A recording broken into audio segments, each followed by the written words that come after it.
ശക്തമായിട്ട് നല്ല ക്ഷീണം വരിക. അതായത് എച്ച്.ബിയുടെ അളവിൽ കൗണ്ടിൽ മാറ്റങ്ങൾ ഇടയ്ക്കിടയ്ക്ക് ഇങ്ങനെ വന്നുകൊണ്ടിരിക്കുക.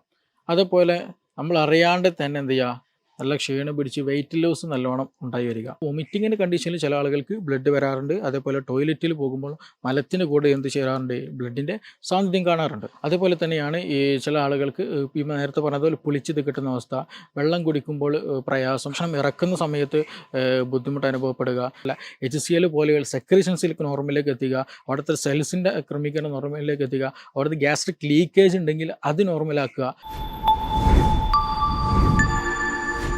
ഹലോ എവരിവൺ, ഞാൻ doctor Siraj, medical officer QNB hospital, Koduvally. ശക്തമായിട്ട് നല്ല ക്ഷീണം വരിക. അതായത് എച്ച്.ബിയുടെ അളവിൽ കൗണ്ടിൽ മാറ്റങ്ങൾ ഇടയ്ക്കിടയ്ക്ക് ഇങ്ങനെ വന്നുകൊണ്ടിരിക്കുക. അതുപോലെ നമ്മൾ അറിയാണ്ട് തന്നെ എന്ത് ചെയ്യുക, നല്ല ക്ഷീണം പിടിച്ച് വെയിറ്റ് ലോസ് നല്ലോണം ഉണ്ടായി വരിക. ഈ പ്രശ്നം ഉണ്ട് എന്നുണ്ടെങ്കിൽ നിങ്ങൾ ആദ്യം മനസ്സിലാക്കേണ്ടത് there is A chance of gastric cancer.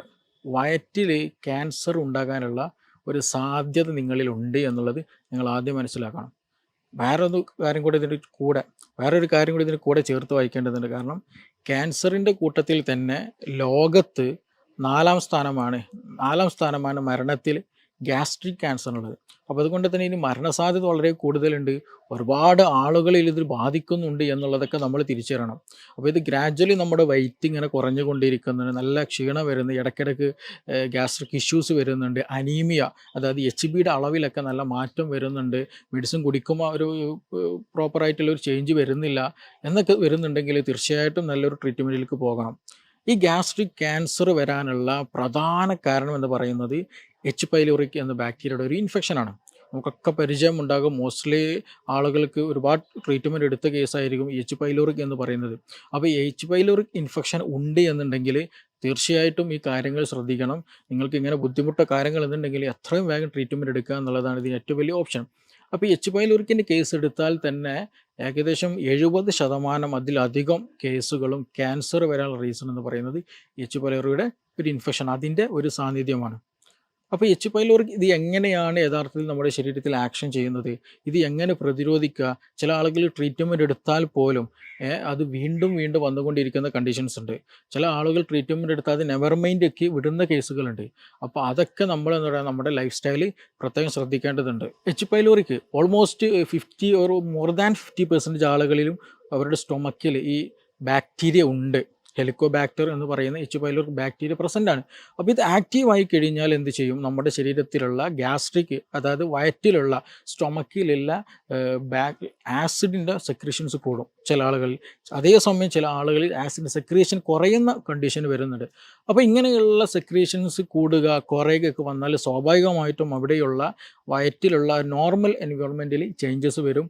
അവിടെയുള്ള നോർമൽ മ്യൂക്കോസൽ ലെയറിന് മാറ്റങ്ങൾ വരും, pH-ന് മാറ്റം വരും. അതേപോലെ തന്നെ അവിടെ എപ്പിത്തീലിയൽ ലെയറിനുള്ള ഡെപ്ലീഷൻസ് വരും, കംപ്ലയിൻസ് വരും. അവിടെ ചെറിയ രൂപത്തിൽ അൾസർ വരിക, ഇടയ്ക്കിടയ്ക്ക് ഗ്യാസ്ട്രിക്കിൻ്റെ ഇഷ്യൂസ് വരിക, പിന്നെ പുളിച്ച് തകട്ടൽ വരിക, അങ്ങനെ പല ഇഷ്യൂസുകളും അതുമായി ബന്ധപ്പെട്ട് വരും. അപ്പോൾ ആ നോർമൽ എൻവയോൺമെൻറ്റ് മാറിക്കഴിഞ്ഞ് അത് പിന്നീട് ഗ്രാജ്വലി എന്തായിട്ട് മാറുകയാണ് ചെയ്യുന്നത്, ക്യാൻസർ എന്നുള്ള കണ്ടീഷനിലേക്ക് നീങ്ങുകയാണ് ചെയ്യുന്നത്. അപ്പോൾ ഫസ്റ്റ് തന്നെ ഒരു പുളിച്ചത് കിട്ടൽ വന്നതുകൊണ്ട്, അല്ലെങ്കിൽ ഒരു വൊമിറ്റിംഗ് ടെൻഡൻസി വന്ന്, ഗ്യാസ്ട്രൈറ്റിസ് വന്ന്, ഗ്യാസ്ട്രിക് അൾസർ വന്നു എന്നതുകൊണ്ട് എന്ത് ചെയ്യേണ്ട ആവശ്യമില്ല, ടെൻഷൻ അടിക്കേണ്ടതോ അല്ലെങ്കിൽ കൂടുതൽ ചിന്തിച്ച് വഷളാക്കേണ്ട ആവശ്യമില്ല. അതേസമയം അത് വീണ്ടും വന്നുകൊണ്ടിരിക്കേണ്ടത് പ്രത്യേകം ശ്രദ്ധിക്കേണ്ടത് തന്നെയാണ്. പിന്നെ അതേപോലെ തന്നെ ഈ എച്ച് പൈലോറിക് കണ്ടീഷന് ഒരു കാരണം, മറ്റൊരു കാരണമായിട്ട് പറയുന്നത് അമിതമായിട്ട് ആൽക്കഹോൾ യൂസ് ചെയ്യുന്നവർ, അതുപോലെ സ്മോക്കിംഗ് ചെയ്യുന്നവർ, ഇവർക്ക് ഈ പറയുന്ന ഗ്യാസ്ട്രിക് കണ്ടീഷൻസ് അല്ലെങ്കിൽ ഗ്യാസ്ട്രിക് അൾസറുകൾ വരാനുള്ള സാധ്യത വളരെ കൂടുതലാണ്. പിന്നെ അതുപോലെ നൈട്രജൻ സ്മോക്ക്ഡ് ഫുഡുകൾ കഴിക്കുന്നത് വളരെ ഡേഞ്ചറസ് ആണ്. അതും വളരെയധികം നമ്മൾ ശ്രദ്ധിക്കണം. കാണുന്നതെല്ലാം കഴിക്കുന്ന ഒരു ടെൻഡൻസി ഇപ്പോൾ നമ്മളെ സമൂഹത്തിൽ പബ്ലിക്കിൽ ഒരുപാട് ടെൻഡൻസി കൂടുതലാണ്. അപ്പോൾ അതൊക്കെ നമ്മൾ കൂടുതൽ ശ്രദ്ധിക്കേണ്ടതുണ്ട്. പിന്നെ ഒരു കാര്യം, നമ്മൾ നൈട്രേറ്റ്സും ആയിട്ടുള്ള കോമ്പൗണ്ട്സ് അടങ്ങിയ ഭക്ഷണങ്ങൾ കൂടുതലായിട്ട് കഴിച്ചാൽ അതും ഓക്സിഡൈസിങ് ചെയ്തതിനു ശേഷം പിന്നീട് നമ്മുടെ ഈ പറയുന്ന എപ്പിത്തീലിയൽ ലെയർ, നമ്മുടെ stomach protection layer, stomach protect ചെയ്തിട്ടുള്ള ഒരു ലെയറാണ് എപ്പിത്തീലിയൽ ലെയർ എന്ന് പറയുന്നത്. അപ്പോൾ ആ ഒരു ലെയറിന് അബ്നോർമാലിറ്റി വരും. അവിടെ ഇൻഫെക്ഷനും ഇൻഫ്ലമേഷൻസ് ഒക്കെ വന്നു കഴിഞ്ഞാൽ അത് പിന്നീട് അൾസറിലേക്കും ക്യാൻസറിലേക്ക് നീങ്ങാൻ സാധ്യത വളരെ കൂടുതലാണ്. അപ്പോൾ അങ്ങനെയുള്ള നൈട്രേറ്റ്സ് പോലെയുള്ള കോമ്പൗണ്ട്സുകൾ അടങ്ങിയിട്ടുള്ള ഫുഡ് കഴിക്കുന്നത് തീർച്ചയായിട്ടും നമ്മൾ ശ്രദ്ധിക്കുക. അത് ഒരു കാര്യത്തിലും പെട്ടെന്ന് കെയർഫുൾ ആകേണ്ടതുണ്ട്.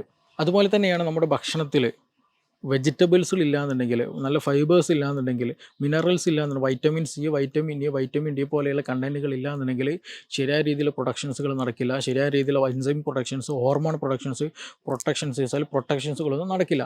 അങ്ങനെ വന്നാലും നമുക്ക് ഇൻഫ്ലമേഷൻ ഉണ്ടാകാനുള്ള സാധ്യത, ഇൻഫെക്ഷൻ ഉണ്ടാകാനുള്ള സാധ്യത വളരെ കൂടുതലാണ്. സോ നമ്മുടെ ഭക്ഷണത്തിൽ ഫൈബർ ഇല്ല, അല്ലെങ്കിൽ വെജിറ്റബിൾസ് കുറവാണ്, ഫ്രൂട്ട്സ് കുറവാണ്, വൈറ്റമിൻസ് ഇല്ല, മിനറൽസ് ഇല്ല, ഇതിൻ്റെ കണ്ടൻറ്റ് കുറഞ്ഞാലും ഈ പറഞ്ഞതുപോലെ നമ്മുടെ ശരീരം ക്ഷീണിക്കും, പെട്ടെന്ന് ഇൻഫെക്ഷൻ വരും, പെട്ടെന്ന് ഇൻഫ്ലമേഷൻ വരും. അത് പിന്നീട് ഗ്രാജ്വലി എന്ത് ചെയ്യും, നമുക്ക് ക്യാൻസറിലേക്ക് നയിക്കുന്നതാണ്. അപ്പോൾ നമ്മൾ ഈ കാരണം നമ്മുടെ ഭക്ഷണത്തിൽ ശ്രദ്ധ വരുത്തേണ്ടതുണ്ട്. എല്ലാം വാരി വലിച്ചുന്ന സിറ്റുവേഷൻസ് മറിക്കേണ്ടതുണ്ട്. ഇടയ്ക്കിടയ്ക്ക് ഇതേപോലെയുള്ള എച്ച് പൈലോറി ഇൻഫെക്ഷൻ വരുന്നുണ്ടെങ്കിൽ പ്രത്യേകം കെയർഫുൾ ആകേണ്ടതുണ്ട്. അതിന് സ്പെസിഫിക് ആയിട്ടുള്ള ട്രീറ്റ്മെൻറ്റ് സെക്ഷൻ തന്നെയുണ്ട്. അത് അങ്ങനെ തന്നെ ഫോളോ ചെയ്ത് നമ്മൾ എടുക്കേണ്ടതാണ്. അപ്പോൾ ഭക്ഷണത്തിൻ്റെ കാര്യങ്ങളൊക്കെ നിർബന്ധമായിട്ട് ശ്രദ്ധിക്കുക. ഇൻഫെക്ഷൻ വരുന്നതും ശ്രദ്ധിക്കുക. ഇനി ഇതിൻ്റെ ക്ലിനിക്കലായിട്ട് നമുക്ക് പ്രശ്നങ്ങൾ എന്തൊക്കെ വരികയെന്ന് വെച്ചാൽ, കോമൺലി നമ്മുടെ ലൈഫ് സ്റ്റൈലൊക്കെ വരുന്ന ഇഷ്യൂസാണ് പുളിച്ചത് കിട്ടൽ വരിക, വയറുവേദന വരിക, പിന്നെ വിശപ്പില്ലാത്ത പ്രശ്നം, എന്തെങ്കിലും കഴിച്ചാൽ വയറ് വീർത്തൊരവസ്ഥ, ഭക്ഷണം കഴിച്ചാൽ തന്നെ കുറച്ച് കഴിച്ചാൽ തന്നെ പെട്ടെന്ന് മടുത്തു വരിക, ശരിയായ രീതിയിൽ ശോധനം ലഭിക്കാതെ വരിക. ചില കേസുകൾ എന്താണെന്ന് വെച്ചിട്ടുണ്ടെങ്കിൽ വൊമിറ്റിംഗ് ഉണ്ടായിരിക്കും. വൊമിറ്റിങ്ങിൻ്റെ കൂടെ തന്നെ ബ്ലഡ് വരിക എന്നുള്ളൊരു കണ്ടീഷൻ കൂടെ കാണാറുണ്ട്. അത് എക്സ്ട്രീം കണ്ടീഷനിൽ പോയാൽ മാത്രമാണ് അങ്ങനെയുള്ള കാണുന്നത്. ചില കേസുകളിൽ, റയർ ആയിട്ടുള്ള കേസുകളിൽ, അതായത് മെലീന എന്നൊരു കണ്ടീഷൻ, അതായത് ടോയ്ലറ്റിൽ പോകുമ്പോൾ മലത്തിൻ്റെ കൂടെ എന്ത് ചെയ്യും, ബ്ലഡ് വരും. അത് സ്വാഭാവികമായിട്ടും നമ്മുടെ കണ്ണുകൾ കൊണ്ട് കാണാൻ കഴിഞ്ഞുകൊള്ളുന്നുണ്ടാകില്ല. മലത്തിൻ്റെ പ്രസൻസ് ഉണ്ട്, അതിൽ പ്രസൻറ്റഡ് ആയിരിക്കും. നമ്മൾ മലം ചെക്ക് ചെയ്യുന്ന സമയത്ത് ആയിരിക്കും അതിൽ ബ്ലഡിൻ്റെ അംശം കാണുക. കാരണം നമ്മുടെ ഗ്യാസ്ട്രിക് റീജിയനിൽ നിന്ന് ബ്ലഡ് മലത്തിൻ്റെ കൂടെ മിക്സ് ചെയ്യുമ്പോൾ സ്വാഭാവികമായിട്ടും അത് പിന്നെ ക്ലോട്ടഡ് ആയിട്ട് അതൊരു അതിലൊരു പ്രസൻ്റ് ആയിട്ട് നമുക്ക് കാണാൻ കഴിയുള്ളൂ. അതായത് നേക്കഡ് ആയിക്കൊണ്ട് നമ്മുടെ സാധാരണ കണ്ടുകൊണ്ട് മലത്തിൽ അങ്ങനെ ബ്ലഡ് ഉള്ളതായിട്ടൊന്നും കാണാൻ കഴിയില്ല. അപ്പോൾ വൊമിറ്റിങ്ങിൻ്റെ കണ്ടീഷനിൽ ചില ആളുകൾക്ക് ബ്ലഡ് വരാറുണ്ട്. അതേപോലെ ടോയ്ലറ്റിൽ പോകുമ്പോൾ മലത്തിൻ്റെ കൂടെ എന്ത് ചെയ്യാറുണ്ട്, ബ്ലഡിൻ്റെ സാന്നിധ്യം കാണാറുണ്ട്. അതേപോലെ തന്നെയാണ് ഈ ചില ആളുകൾക്ക് ഈ നേരത്തെ പറഞ്ഞതുപോലെ പുളിച്ചത് കിട്ടുന്ന അവസ്ഥ, വെള്ളം കുടിക്കുമ്പോൾ പ്രയാസം, ഭക്ഷണം ഇറക്കുന്ന സമയത്ത് ബുദ്ധിമുട്ട് അനുഭവപ്പെടുക, ഇങ്ങനെയുള്ള ബുദ്ധിമുട്ടുകൾ കാര്യം. പിന്നെ വയറ്റിലൊരു ഹെവിനെസ് പോലെ, എന്തോ ഒരു തടഞ്ഞു നിൽക്കുന്ന ഒരു ഫീലിംഗ് പോലെ ചില കണ്ടീഷനുകൾ ഉണ്ടാകാറുണ്ട്. ഇതിൽ പിന്നെ അതേപോലെ തന്നെ നമ്മൾ ഇതിന് കൂടുതൽ ശ്രദ്ധിക്കേണ്ട വിഷയം എന്താണെന്ന് വെച്ചാൽ, നമ്മുടെ സ്റ്റൊമക്ക് എന്ന് പറയുന്നത് അബ്ഡോമൻ, ഒരുപാട് ഓർഗൻസ് സറൗണ്ട് ചെയ്ത് നിൽക്കുന്ന ഒരു ഏരിയയാണ്. ഒരുപാട് ഓർഗൻസ് സറൗണ്ട് ചെയ്തിരിക്കുന്ന ഒരു ഏരിയയാണ് ഈ അബ്ഡോമൻ അല്ലെങ്കിൽ സ്റ്റൊമക്ക് നിൽക്കുന്നത്. അപ്പോൾ അതുകൊണ്ട് തന്നെ സ്റ്റൊമക്കിൽ ക്യാൻസർ വന്നാൽ സ്വാഭാവികമായിട്ടും അത് തൊട്ടടുത്ത ലങ്സിലേക്ക് പകരാനുള്ള സാധ്യതയുണ്ട്, ലിവറിലേക്ക് പോകാനുള്ള സാധ്യതയുണ്ട്, പിന്നെ മറ്റു കുടലിലേക്ക് പോകാനുള്ള സാധ്യതയുണ്ട്. സ്ത്രീകളിലാണെങ്കിൽ ഓവറി ക്യാൻസർ ഉണ്ടാകാനുള്ള സാധ്യത, അങ്ങനെ ഡിഫറെൻറ്റ് ഓർഗനിലേക്ക് മെറ്റാസ്റ്റാസിസ് നടന്നിട്ട് അവിടെയെല്ലാം ക്യാൻസർ ഉണ്ടാക്കാനുള്ള സാധ്യത വളരെ കൂടുതലാണ്. അപ്പോൾ മിക്ക കേസുകൾ നമ്മൾ വരുമ്പോൾ ചിലപ്പോൾ ഗ്യാസ്ട്രിക് ക്യാൻസർ മൈൻഡ് ആക്കിയിട്ടില്ല. കാരണം അവരെ സംബന്ധിച്ചിടത്തോളം ഛർദ്ദിക്കാൻ വരുന്നു, വയറുവേദന വരുന്നു, വിശപ്പില്ലാത്ത പ്രശ്നം, അങ്ങനെയുള്ള നോർമൽ സിംറ്റംസ് ആയിരിക്കും. പക്ഷേ അവർ ഓവറിയിൽ എന്തെങ്കിലും വിഷയം വരുമ്പോൾ, പീരീഡ്സിൽ എന്തെങ്കിലും കേസ് വരുമ്പോൾ, അല്ലെങ്കിൽ കുട്ടികളില്ലാത്ത കേസ് വരുമ്പോൾ സ്വാഭാവികമായിട്ടും അതിൻ്റെ ട്രീറ്റ്മെൻറ്റിന് പോകുമ്പോഴായിരിക്കും ഇത് ക്യാൻസർ ഉണ്ട് എന്നുള്ളതും, പിന്നീടാണ് ഇത് ഗ്യാസ്ട്രിക് ക്യാൻസറിൽ നിന്നാണ് വന്നത്. അങ്ങനെ ഒരുപാട് കേസുകൾ നമുക്ക് വരാറുണ്ട്. അപ്പോൾ ഇങ്ങനെയുള്ള കേസുകൾ നമുക്ക് വീണ്ടും ഇടയ്ക്കിടയ്ക്ക് ഉണ്ടാകുന്ന ഗ്യാസ്ട്രിക് ഇഷ്യൂസുകൾ, ക്ഷീണം തോന്നുക, തടി പെട്ടെന്ന് കുറയുക, ഇങ്ങനെയുള്ള ബുദ്ധിമുട്ടുകളുണ്ടെങ്കിൽ തീർച്ചയായിട്ടും അത് ശരിയായ രീതിയിൽ ട്രീറ്റ്മെൻറ്റ് തന്നെ പോകണം. ഇല്ല എന്നുണ്ടെങ്കിൽ അത് മറ്റു പല രീതിയിലേക്ക്, ഈവൻ ഡെത്തിലേക്ക് വരെ നയിക്കാൻ ചാൻസ് ഉണ്ട്. അതുകൊണ്ടാണ് ഇതൊരു സിംപ്ലിസിറ്റി ആകുന്നത് കൊണ്ട് തന്നെയാണ് ഏറ്റവും കൂടുതൽ ഡെത്ത് റേറ്റ് ഇതിന് കൂടാനുള്ളൊരു കാരണവും. ഇനി ഇങ്ങനെ ഒരാൾക്ക് ഉണ്ട് എന്നുണ്ടെങ്കിൽ, എന്തെങ്കിലും ക്യാൻസറിന് ഡൗട്ട് കാര്യങ്ങൾ എന്നുണ്ടെങ്കിൽ, എന്തെങ്കിലും തിരിച്ചറിയണമെന്നുണ്ടെങ്കിൽ അതിന് ഒരുപാട് മാർഗ്ഗങ്ങൾ ഇന്ന് നിലവിൽ അവൈലബിൾ ആണ്. എസ്പെഷ്യലി ഈ എൻഡോസ്കോപ്പി പോലെയുള്ള CT സ്കാൻ പോലെയുള്ള മറ്റു പല മാർഗ്ഗങ്ങളും ഇന്ന് അവൈലബിൾ ആണ്. പിന്നെ അതേപോലെ തന്നെ ഇതിൽ സ്പെസിഫിക് ആയിട്ട് ശ്രദ്ധിക്കേണ്ടത്, നമ്മൾ ഫാമിലിയിൽ ആർക്കെങ്കിലും ഒരു ഇതുപോലെ ക്യാൻസറസ് കണ്ടീഷൻ വന്നിട്ടുണ്ടെങ്കിൽ തീർച്ചയായിട്ടും അവരുടെ സിബ്ലിങ്സിന്, അല്ലെങ്കിൽ ഫസ്റ്റ് ടു സെക്കൻഡ് തേർഡ് ജനറേഷന് അത് വരാനുള്ള ചാൻസസ് വളരെ വളരെ കൂടുതലാണ്. അപ്പോൾ നമ്മുടെ ഫാമിലിയിൽ ഒരാൾക്ക് ഉണ്ടായി എന്നുള്ള കരുതി എന്ത് ചെയ്യരുത്, അത് നെഗ്ലക്റ്റ് ചെയ്യരുത്. അതേ ജനറേഷനിൽ, നെക്സ്റ്റ് ജനറേഷനിൽ ആർക്കെങ്കിലും ഇതുപോലെ ഗ്യാസ്ട്രിക് ഇഷ്യൂസ് ഉണ്ടെങ്കിൽ തീർച്ചയായിട്ടും അത് ശ്രദ്ധിക്കേണ്ടതുണ്ട്. അതേപോലെ തന്നെയാണ് ചില പഠനങ്ങൾ പറയുന്നുണ്ട്, ബ്ലഡ് ഗ്രൂപ്പ് എ വരുന്ന കണ്ടീഷനുകൾ, ബ്ലഡ് ഗ്രൂപ്പ് എ ഉള്ള ആളുകളിൽ ഈ ഗ്യാസ്ട്രിക് ക്യാൻസർ വരാനുള്ള സാധ്യത വളരെ കൂടുതലാണ്. അപ്പോൾ നിർബന്ധമായിട്ടും ഈ പറയുന്ന സാധ്യതകൾ എടുത്തു പറയാനുള്ള കാരണം എന്താ വെച്ചാൽ, ഇന്ന് നോർമലാണ് ഈ പറയുന്ന ഗ്യാസ്ട്രിക് ഇഷ്യൂസ് എന്നുള്ളത്. അപ്പോൾ അതുകൊണ്ട് തന്നെ ഇത് എൻ്റെ ഒരു എച്ച് പൈലോറിക് ഇൻഫെക്ഷൻ ആണോ, നോർമൽ അൾസർ ആണോ, അല്ലെങ്കിൽ വേറെ എന്തെങ്കിലും ഫുഡ് ഇൻഫെക്ഷൻ ആണോ, അതല്ല ക്യാൻസർ ആണോ എന്നുള്ളത് ഡിഫറൻഷ്യേറ്റ് ചെയ്യുക എന്നുള്ളത് വളരെ ഇമ്പോർട്ടൻ്റ് ആണ്. സോ ഇത് വൈകിപ്പിക്കാതെ തന്നെ ഇത് എച്ച് പൈലോറിക് ആണെന്നുണ്ടെങ്കിൽ അതിൻ്റെ ട്രീറ്റ്മെൻറ്റ് എടുക്കുക. ഇനി അതല്ലാതെ ഈ എക്സ്ട്രീമിലേക്ക് പോയിട്ടുണ്ടെങ്കിൽ ഗ്യാസ്ട്രിക് സർജറികൾ ഇന്ന് ഒരുപാടുണ്ട്. കംപ്ലീറ്റ് സർജറി എടുത്ത് ഒഴിവാക്കുന്ന കേസുകൾ വരെ ഉണ്ട്.